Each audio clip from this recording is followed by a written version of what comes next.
I'm gonna be completely honest with you. When I first held the new Nothing 4A Pro, I wanted to love it. It feels incredibly premium, it's slim, and it looks like a luxury piece of hardware. But when I looked at the standard 4A sitting right next to it, I looked at the price difference and thought, are we actually paying more for an actual upgrade? Or are we just paying more for the word Pro? I've spent the last week pushing both of these phones through their paces side by side, shooting video, testing the battery, and scrolling through apps. I didn't care about the numbers on the box. I wanted to see how they handle real everyday use. Let's talk about whether the Pro actually matters or if it's just a total waste of your cash.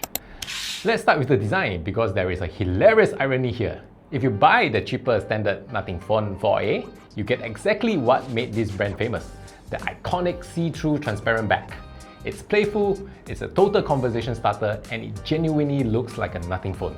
But when you upgrade to the Pro, they cover most of that see-through vibe with a premium aluminum unibody.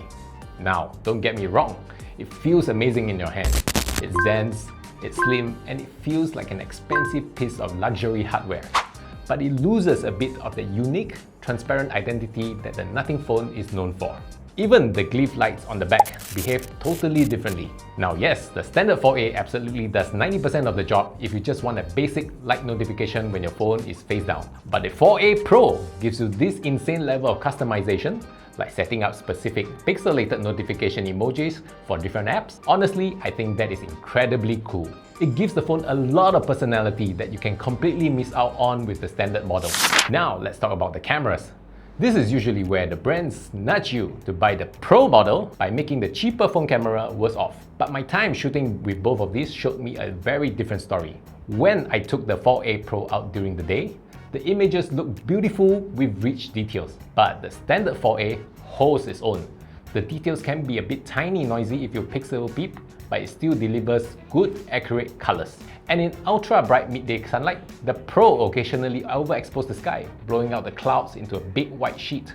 Hilariously, the standard 4A actually handled those harsh daylight skies a little bit more consistently. When you switch lenses, both of their wide-angle lenses are just okay, nothing spectacular.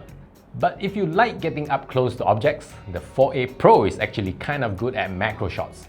It captures a ton of the punchy details and handles those extreme close-ups way better than the standard 4A. But for video, neither of these phones can do 4K at 60 frames per second.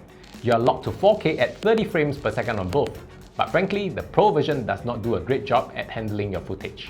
When walking and talking, I noticed some jitter and bounce on the Pro that you just shouldn't see on the phone with a Pro in the name. The standard 4A actually handles those basic walking jitters just fine. When the sun goes down, the Pro's low light processing is relatively snappy and quite impressive, yes, keeping the dark areas clean. But the video stability, the Pro is a letdown. So what about daily usage experience? If you're worried about the standard 4A feeling slow or laggy compared to the Pro, let me stop you right here. Yes, the Pro has a fancier screen on paper, but when I was opening multiple apps, scrolling through my feeds, or jumping back and forth between tasks, both phones felt incredibly smooth to the naked eye.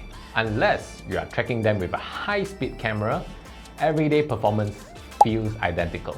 And if you are taking these outdoors into the bright sun, you don't have to worry either. Both of these displays handle harsh daylight remarkably well.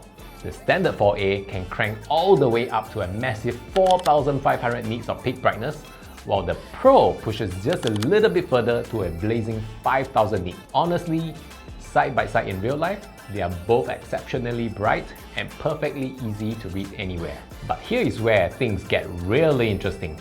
The battery life. Now, logic dictates that the cheaper phone with lower refresh rate screen should last longer. But in reality, it's the exact opposite. Both phones feature the exact same 5080 mAh battery capacity globally, but the Pro model has a much more power-efficient processor. In everyday mixed use, the Pro's thermal efficiency actually gives it the upper hand. If I finish a normal workday with about 15% left on the standard 4A, the battery life on the Pro will be around 20%. The only exception here is if you push the Pro to the limit with intense gaming or heavy editing. That bigger 144Hz screen will start to guzzle power faster. But for normal daily use, the Pro actually takes the crown. So let's wrap this up with the ultimate question. after testing both of these phones back to back. Hey there, this is Future Joshua. Since we last shot the video, the prices of the phones have gone up. Same like any other brands out there, thanks to memory shortages around the world. This is no thanks to the AI bros snapping up all the memory chips to run their data centers. The prices you see on screen are the actual prices as of the publishing of this video. So disregard my voice and just focus on the prices on the screen. Which one actually suits you best? Honestly, going into this, I assumed the Pro would easily justify its price tag of 2,299 ringgit. But after running them through the exact same paces myself, the gap between them is incredibly narrow. In fact, if I had to choose where to drop my own hard-earned money right now, I would happily buy the standard 4A at 1,999 ringgit and skip the Pro entirely. Because the Pro drops the ball on offering 4K at 60 frames per second and frankly didn't even give me stable video footage while walking around.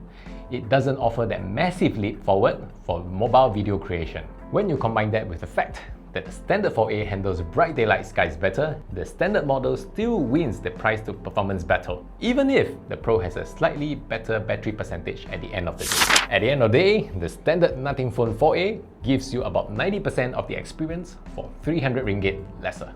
But if you are someone who loves the heavy, luxury feel of a premium metal build over a plastic back, wants a bit more character with the pixelated emojis at the back, and wants a more efficient battery that actually outlasts the base model in daily use, then the 4A Pro might be worth the stretch. So which side are you on? Do you prefer the classic transparent back, or are you upgrading for that premium efficiency? Let me know in the comments below. I'm Joshua Lin and I will see you in the next one. Bye!